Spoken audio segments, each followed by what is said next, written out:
అనుకున్నది ఇదే వచ్చింది సినిమా అని. అవును అవును. ఒక డైరెక్టర్గా మీ కన్విక్షన్ ఏంటి, ఇలాంటి సినిమా అని జనాలు ఎలా మెప్పించుదాం? అదే అండి, ఒక ఇంతకుముందు ఆయన అన్నట్టు ఒక ఫ్యామిలీ ఎంటర్టైనర్ తీద్దాం అనుకున్నాము, కంప్లీట్గా ఫ్యామిలీ వచ్చి చూసి ఎంజాయ్ చేసేటట్టు. సో వాళ్ళకి ప్రామిస్ చేసినట్టు వాళ్ళకి ఆ సినిమా ఇద్దామనేదే మా అల్టిమేట్ గోల్ అనమాట. అంతే. ఈ డైరెక్టర్స్ ఫుడ్ కోసం, కర్రీ పాయింట్ల కోసం ఇట్లా ఎగబట్టడం అనేది నిజంగా ఉండే అంటే ఒక 10 years బ్యాక్ ఉండేది కదా, మేబీ కొంచెం ఫన్ వస్తుందని ఆ టైంలో అట్లా పెట్టింది అది. ఇప్పుడు గలీజ్ అనే పదం బాగా వాడారు, దాని ఫ్లోలో ఎక్కువ అవుతుంది కదా, దానికి రిపేర్ అయ్యే పెట్టుకున్నారు. ఓకే, అంతే. ఈ సినిమా పైన కూడా వచ్చే ఛాన్స్ తెలుసు అండి, తెలుసు. మనం తమ్నేలే అది వస్తుందని తెలుసు నాకు.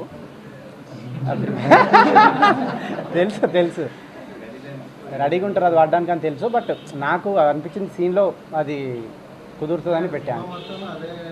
అవునవును అవునవును అవును, అంతే. అంటే క్యారెక్టర్ ఏం మాట్లాడుతూ దానికి తగ్గట్టే చేసింది, అంతే. ఓన్లీ వన్ లైనర్స్ మీద ఎక్కువ కాన్సన్ట్రేట్ చేయడం అనేది డైరెక్టర్గా మీకున్న లైనర్స్ బాగున్నాయి. అవును, మిగతా ఎలిమెంట్స్ మిస్ అవుతున్నాయి కదా అనిపించలేదా? అట్లేమి ఉండదండి, అన్ని ఎలిమెంట్స్ ఉంటాయి, కానీ ఇవి ఎక్కువ అయ్యేసరికి మీకు ఇవి తక్కువైనట్టు అనిపిస్తుంది, అంతే. అంతే, నేను సెటర్ అయ్యలేదు, మామూలుగా చెప్పినా నేను.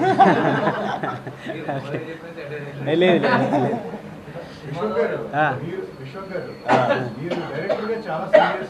అవును అవును, కోమలంగా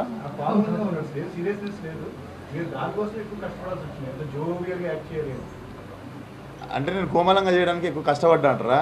నేను చాలా సున్నితం సార్ బయట, మీకు తెలీదు. అడగండి, మన మిత్రులను అడగండి, మిమ్మల్ని ఎప్పుడు కలవలేదు కానీ.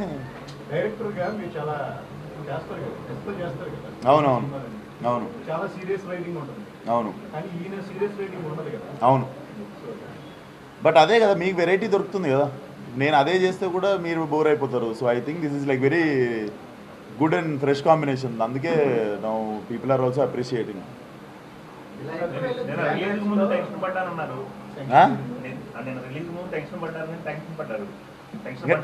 టెన్షన్ సార్ ఈ సినిమా కాదు, ఏ సినిమాకైనా ముందు రోజు లైట్గా ఉంటుంది కదా. So we can't escape it. ఇప్పుడు రిలాక్స్, ఇంకా మార్నింగ్ నేను ఇంకా ఇట్లనే కానిచ్చిద్దాం స్పీచ్లు, ఇది మాట్లాడుతూ ఉన్నట్టుంది. సో